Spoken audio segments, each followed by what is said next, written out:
Assalamualaikum warahmatullahi wabarakatuh.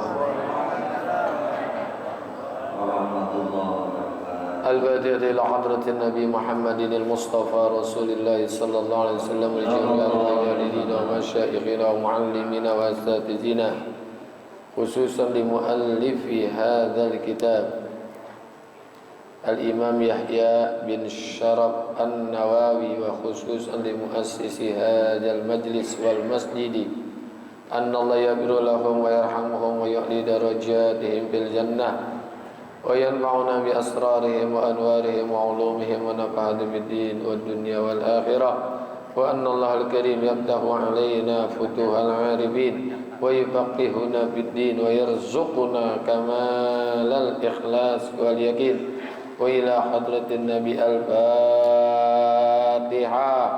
A'udzu billahi minasyaitonir rajim. Bismillahirrahmanirrahim. Alhamdulillahirabbil alamin arrahmanir rahim maliki yaumiddin.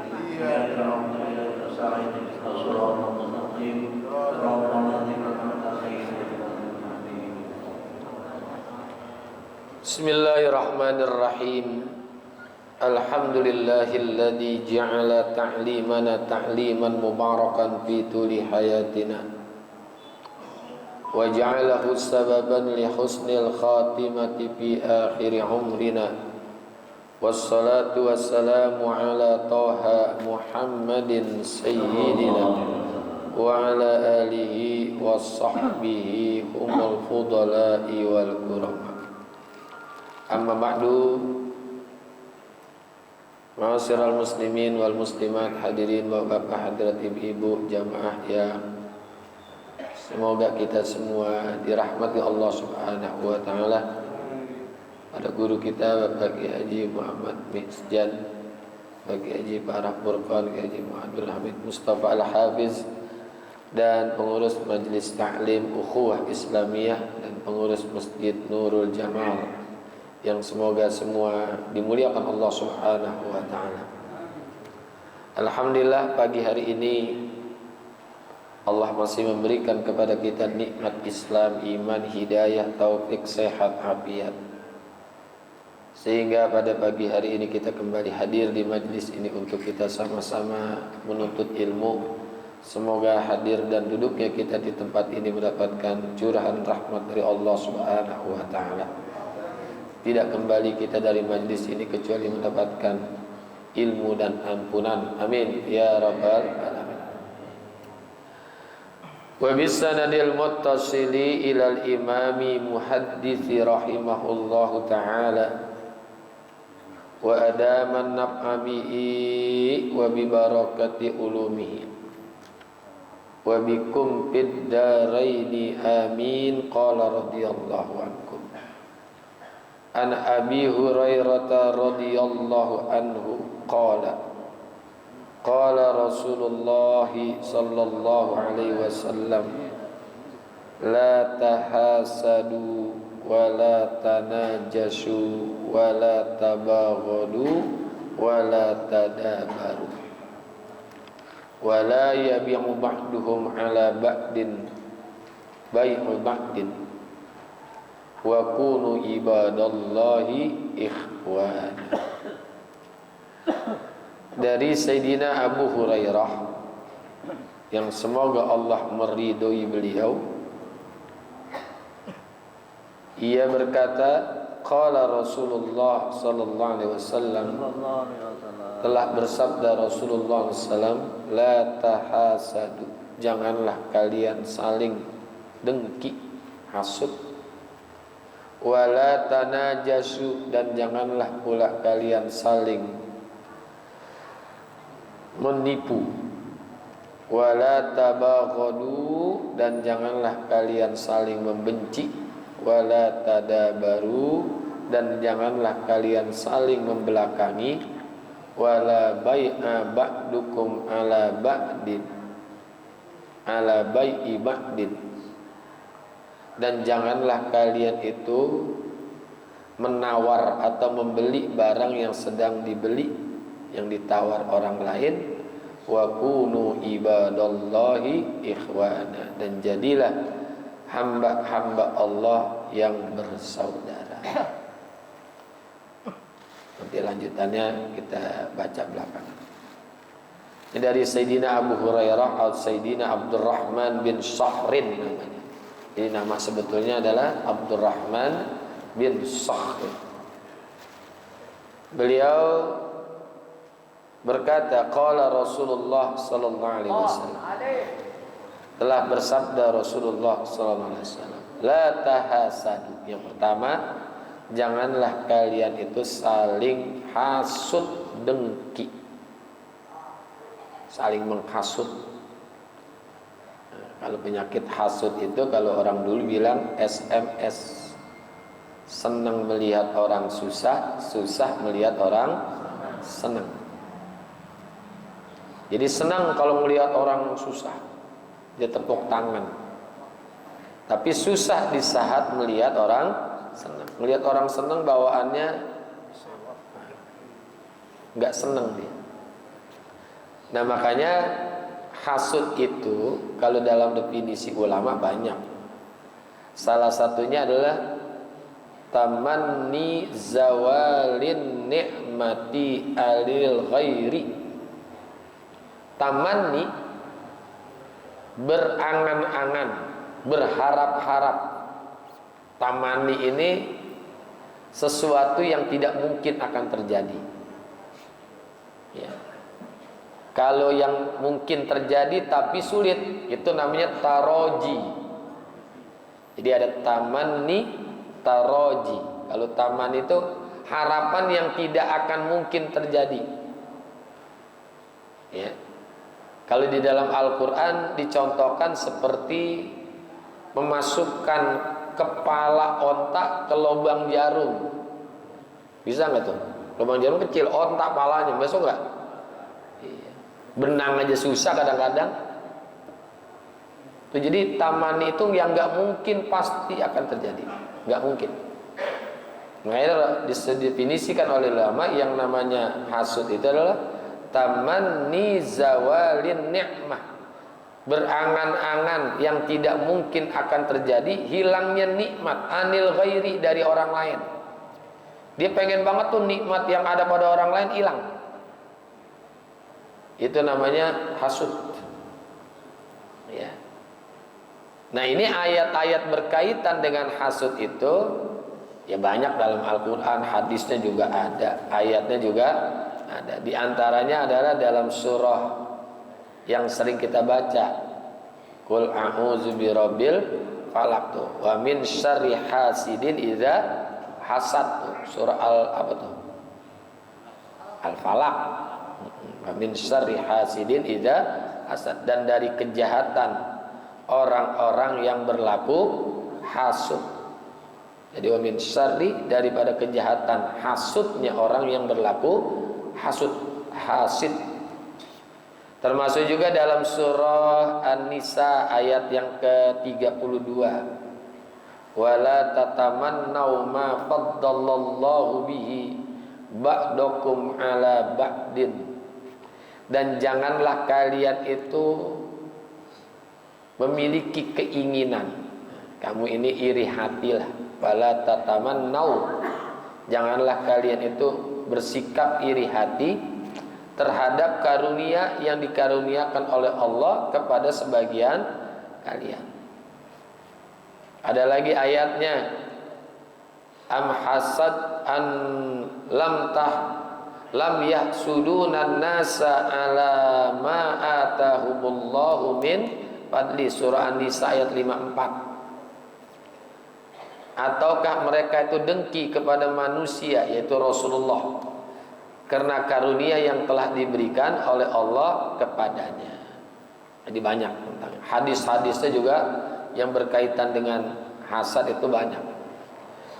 Dan hasud ini, orang yang bersikap hasud itu nggak ada untungnya. Al-hasid la yasud. Orang yang hasud itu nggak bakalan ada keberuntungan, la yasud. Kenapa? Karena ada hal-hal yang buruk terjadi pada jiwa orang yang hasud. Karena tidak mau mensyukuri atas nikmat Allah yang ada pada dirinya. Yang selalu dilihat itu nikmat yang ada pada orang lain, bukan nikmat yang ada padahal dirinya itu sudah banyak Allah kasih nikmat, ya. Termasuk juga menyiksa dirinya serta hatinya, karena tidak jarang disebabkan munculnya rasa tidak nyaman atas kebahagiaan orang lain. Jadi kalau orang bahagia bawaannya nggak nyaman kalau ada orang bahagia. Orang beli kulkas dia menggigil, dingin. Orang beli kompor bagus, gerah, panas. Orang naik mobil baru, dia naik ambulan, naik ambulan dia. Ujung-ujungnya naik ambulan dan nggak senang pokoknya. Hidupnya nggak akan bahagia, nggak mungkin bahagia, karena menyiksa dirinya, ya. Dia nggak senang melihat kebahagiaan yang ada pada orang lain. Muncul lagi nanti ghibah, fitnah, ghibah, orang hasud kan begitu, ya, nggak bakalan ada senengnya. Tapi tidak semua hasud itu salah. Makanya kita perlu tahu juga memahami konsep hasad. Ada hasad yang diharamkan. Hasad yang diharamkan, ya, ketika seseorang menginginkan nikmat orang lain itu hilang, bahkan berharap nikmat yang ada pada orang pindah kepada dirinya. Ya, mau buras, dia pengen tuh nikmat yang ada pada orang lain itu hilang dan pindah kepada dirinya sendiri, dirinya dia. Itu hasud yang secara ijma' para ulama sudah mengharamkan, ya, sudah mengharamkan. Jadi mengharap nikmat tersebut berpindah pada dirinya, ya. Ini sikap negatif yang bertentangan dengan nilai-nilai agama kita nih, agama Islam. Ada lagi hasud yang diperbolehkan, boleh nih. Hasud yang diperbolehkan itu ketika ada orang menginginkan kebaikan dunia dimiliki oleh orang lain, atau ingin mendapatkan hal yang serupa, ya, yang bisa menjadi dorongan positif agar dia mencapai kesuksesan dunia. Ya Allah, gue pengen banget punya mobil kayak dia, gitu aja udah. Pengen punya rumah kayak dia, gitu. Jadi cuman pengen, ingin seperti orang lain, sehingga dia termotivasi. Gua harus kerja keras nih supaya punya seperti dia. Apakah itu sifatnya duniawi, ya, mobil, motor, ya, keinginan doang gitu. Pengen kayak dia dah, istrinya 2, boleh nggak tuh? Hah? Boleh nggak? Oh, itu kan cuman nggak hasud tapi diperbolehkan. Ya, hasad tapi diperbolehkan. Kalau yang nggak boleh tuh, yang ingin punya orang itu hancur dan pindah kepada dirinya, itu yang diharamkan tuh. Kalau yang tidak ada keinginan yang dimiliki oleh orang lain itu hilang, ya nggak apa-apa. Ya, pengen punya rumah, pengen punya sesuatu lah yang orang punya itu, tapi tidak ada keinginan orang yang punya itu hilang, yang dimiliki oleh orang lain itu hilang. Ada lagi hasad yang terpuji. Jadi pertama tadi hasad yang diharamkan, yang kedua hasad yang diperbolehkan, dan yang ketiga adalah hasad yang terpuji. Nah, yang gimana tuh? Ketika ada seseorang menginginkan kebaikan dalam masalah agama yang dimiliki orang-orang lain, ya, memiliki kebaikan yang serupa. Ya Allah, gue pengen sholat tahajudnya kayak dia. Tuh, itu yang terpuji tuh. Pengen puasa Senin Kemisnya kayak dia. Dalam urusan ketakwaan, pengen ngajinya rajin kayak dia. Dia mah sempat, gue mah sibuk, gue pengen banget kayak dia tuh rajin ngaji. Tuh, itu nggak apa-apa tuh, itu sangat terpuji. Jadi ada keinginan dalam kaitannya masalah agama. Nah, sehingga kualitas ibadahnya semakin meningkat. Pengen kayak dia umroh setiap tahun, ya, gitu boleh nggak tuh? Boleh. Jadi itu urusannya kaitannya adalah berkaitan dengan agama. Pengen rajin sodakoh kayak dia, pengen kayak kaitannya agama, itu yang terpuji. Jadi ada yang diharamkan, ada yang diperbolehkan, ada yang terpuji. Kalau yang diharamkan tadi dah, yang pertama pengen punya orang itu hilang, ya. Yang kedua yang diperbolehkan yang kaitannya duniawi, pengen punya rumah kayak seperti dia, pengen punya ini seperti dia, boleh, ya. Nah, yang terakhir adalah yang terpuji, itu dalam kaitannya agama. Maka ada yang hasud itu diperbolehkan, bahasanya namanya ghibtoh. Nah, perlu dicatat tuh. Jadi ghibtoh itu dia menginginkan seperti orang lain, tapi tidak ada keinginan yang dimiliki oleh orang lain itu hilang. Itu namanya ghibtoh. Ghin, ba, toh, ghibtoh. Pakai tak marbutoh. Al-ghibtoh. Ya, al-ghibtoh. Jadi keinginan, tapi tidak ada harapan apa yang orang miliki itu hilang. Itu namanya bahasa agamanya namanya ghibtoh. Bahkan di dalam satu hadis Rasulullah sallallahu alaihi wasallam, Rasulullah sabdakan la hasada illa bisnatain. Tidak diperbolehkan dengki kecuali pada dua hal. Ini bahasa agamanya namanya ghibtoh. Apa yang pertama? Rajulun atahullahul Qur'an fahuwa yaqumu bihi ana al-laili wa ana an-nahar. Wa rajulun atahullahu malan fahuwa yunfikuhu ana al-laili wa ana an-nahar. Tidak diperbolehkan hasud kata Rasulullah, dengki, kecuali dalam dua hal. Yang pertama, dengki terhadap seseorang yang telah Allah berikan hafalan Al-Quran, ya, hafalan Al-Quran, atahullahul Quran, orang yang hafal Quran, dia dengki sama dia boleh nih, namanya ghibtoh. Namun dia dengan Quran itu yaqumu bihi, dia mendirikan, ya, Al-Quran itu dibacanya ana al-laili wa ana an-nahar, di saat siang hari dan di saat malam hari. Lail itu malam, nahar itu adalah siang. Jadi orang punya rajin baca Quran, pengen rajin kayak dia dah baca Qurannya, bahkan hafal kayak dia tuh, kayak anaknya dia hafal sampai 30 juz semua di luar kepala. Iya, 30 juz pengen kayak dia, masya Allah. Nah itu boleh tuh. Itu namanya ghibtoh. Yang kedua, orang yang diberikan oleh Allah akan harta, bahwa yunfikuhu, dan dia menafkahkan harta itu ana al-laili wa ana an-nahar, siang, malam dan siang.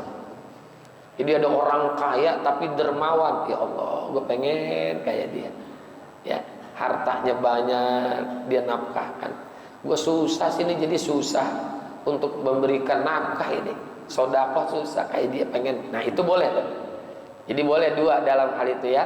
Orang yang hafal Quran dan dia selalu membaca Al-Quran malam dan siang, orang yang diberikan harta dan dia selalu sedekahkan, dia punya harta.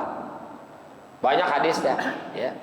Ada juga atahullahu malan fasalatahu ala halakatihi fil haq. Orang yang diberikan harta oleh Allah, kekayaan, lalu dia membelanjakannya dalam kebenaran, ya, dia membelanjakannya dalam kebenaran, buat masjid, buat majelis taklim, dia punya harta, dia disedekahkan. Itu boleh kita dengki sama orang kayak gitu, dengki yang terpuji tuh, dengki yang terpuji. Yang kedua, atahullahul hikmata, orang yang diberikan oleh Allah akan hikmah. Apa hikmah? Ilmu. fahuwa yakdi biha wa yu'allimuha, dan dia memberi keputusan dengannya dan juga dia mengajarkannya, ngajarin orang, ya. Nggak apa-apa itu namanya ghibto. Selain itu jangan, ya, selain itu jangan. Pokoknya ada 3, ada yang diharamkan, ada yang diperbolehkan, ada yang terpuji.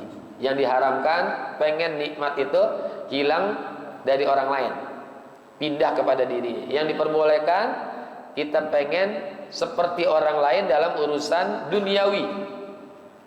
Yang ketiga, kita ingin seperti orang itu dalam urusan agama, urusan ukhrawi, pengen rajin ibadah sholat sunnahnya, pengen rajin baca Qur'annya. Itulah hasud-hasud yang diperbolehkan, ya.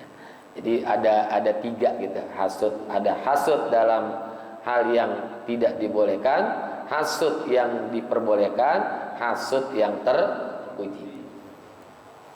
Yang mestinya kita syukuri nikmat yang ada pada orang lain itu untuk mengobati hati kita supaya jangan sampai ada hasud. Jadi kita bersyukur terhadap nikmat yang Allah berikan kepada orang lain. Alhamdulillah, tetangga saya, ya, bisa bangun rumah, tetangga saya bisa renovasi rumah, tetangga saya bisa punya mobil, alhamdulillah. Itu alhamdulillah. Jadi hilang tuh sikap hasud pada diri kita.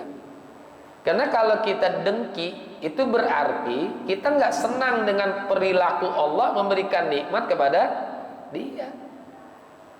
Ya, Allah nggak senang terhadap orang yang hasud itu. Kalau bahasa kita lihat, terserah gue mau kasih siapa, kayak ngapa lu jadi benci, ya kan?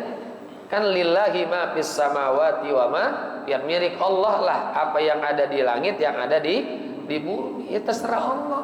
Itu hak prerogatifnya Allah. Maka dari itu, untuk mengobati hati kita nih dari sikap hasud, kita juga pantas mensyukuri nikmat-nikmat yang ada pada orang lain. Udah tenang hidup, ya. Dengan kita syukuri terhadap nikmat yang ada pada orang lain, kemungkinan besar Allah juga akan memberikan seperti apa yang Allah berikan kepada orang itu. Kepada kita dia dikasih juga, entar. Tuh. Gitu. Kan bisa jadi Allah itu nguji, gue pengen tahu nih, dia gimana sikapnya kalau kalau aku memberikan nikmat kepada orang, apakah sikapnya baik atau sikapnya tidak baik. Kalau baik pasti Allah juga akan memberikan, pasti itu, nggak mungkin enggak.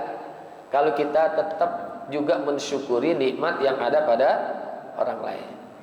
Kalau hasud capek, hasud mah, ya. Kan hadisnya jelas tuh, hasud itu makanin kebaikan kita sedikit demi sedikit. Itu sedikit-sedikit itu. Iyyakum wal hasad, fa innal hasada ya'kulul hasanat kama ta'kulun narul khotabah. Hadisnya itu jelas, itu yang sering kita dengar tuh. Ini riwayat Imam Abu Daud nih. Iyyakum wal hasad, waspadalah atau jauhkanlah olehmu sikap hasud. Fa innal hasana, karena sesungguhnya hasad itu ya'kulul hasanat, akan memakan kebaikan-kebaikan. Kama ta'kulun narul khotabah, sebagaimana memakannya api akan kayu bakar, ngerepes. Ya. Yang untung siapa? Yang dihasutkan.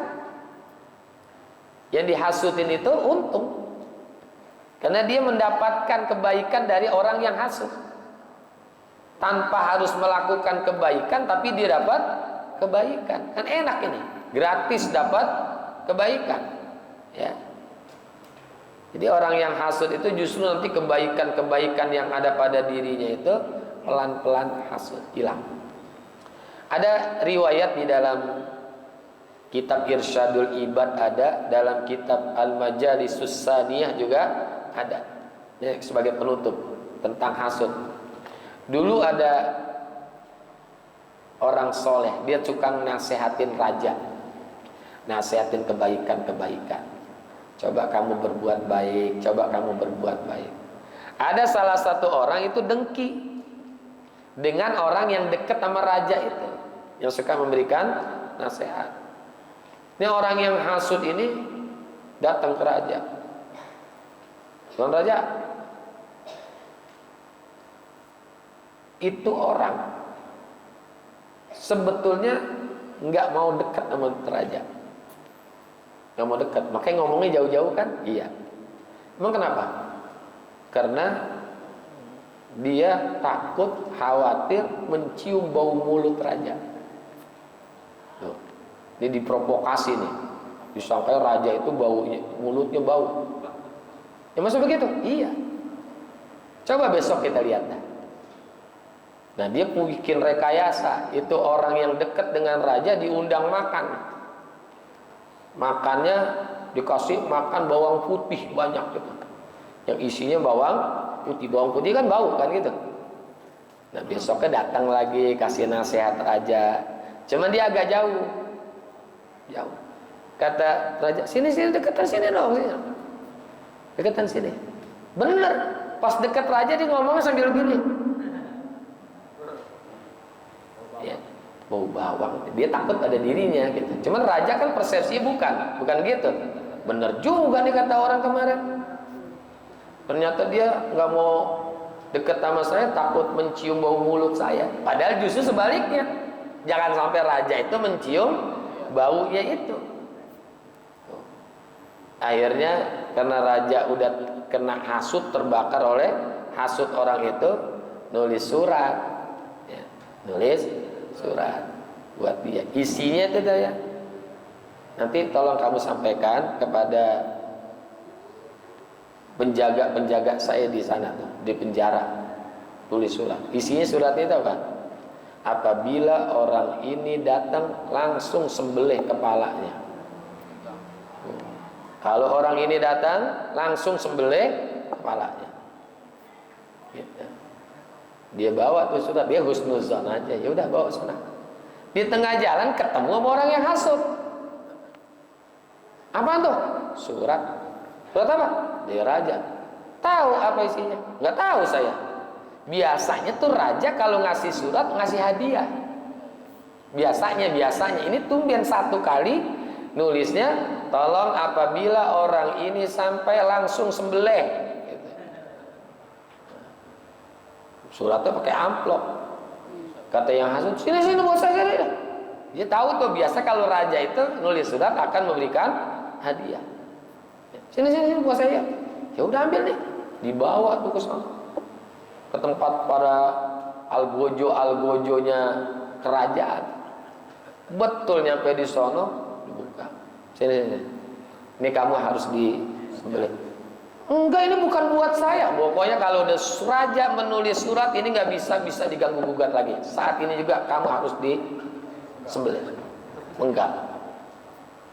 Gitu. Pas besoknya raja tuh biasa datang lagi tuh orang, bingung raja lah. Ini kan udah dapat surat kemarin. Surat untuk dipenggal. Ini kok masih datang lagi? Ceritain, itu kemarin saya kasih surat gimana? Diambil sama siapa? Sama orang itu. Ya saya kasih aja udah gitu. Emang kenapa raja? Dia cerita gitu, bahwa kamu itu nggak mau deket sama saya karena takut mencium bau mulut saya. Oh bukan begitu, kata orang itu. Saya itu kemarin diajak makan, isinya kebanyakan bawang putih. Saya khawatir kalau saya dekat raja, mulut saya bau, tercium oleh raja. Oh begitu. Itu hasil daripada perilaku hasud. Ya, perilaku. Artinya ada dalam kitab Irsadul Ibad Al-Majalisus Tsaniyah itu banyak disebutkan tentang perkara hasud. Yang pasti orang yang hasud itu tidak akan ada untungnya. Nggak bakalan ada untungnya. Nanti akhirnya orang beli motor, orang beli emas, orang beli mobil, dia beli bodrek, puyeng palanya dah. sibuk dengan mengurusi nikmat yang ada pada orang lain. Makanya ini hasud, kita usahakan untuk meninggalkannya dengan cara apa? Dengan kita mensyukuri nikmat yang Allah berikan kepada orang lain. Alhamdulillah teman saya naik jabatan. Alhamdulillah teman saya punya ini. Itu tanda kita hilang daripada sifat hasud. Wala tanajasu wallahu a'lam bissawab. Nah, mudah-mudahan manfaat. Al-Fatihah.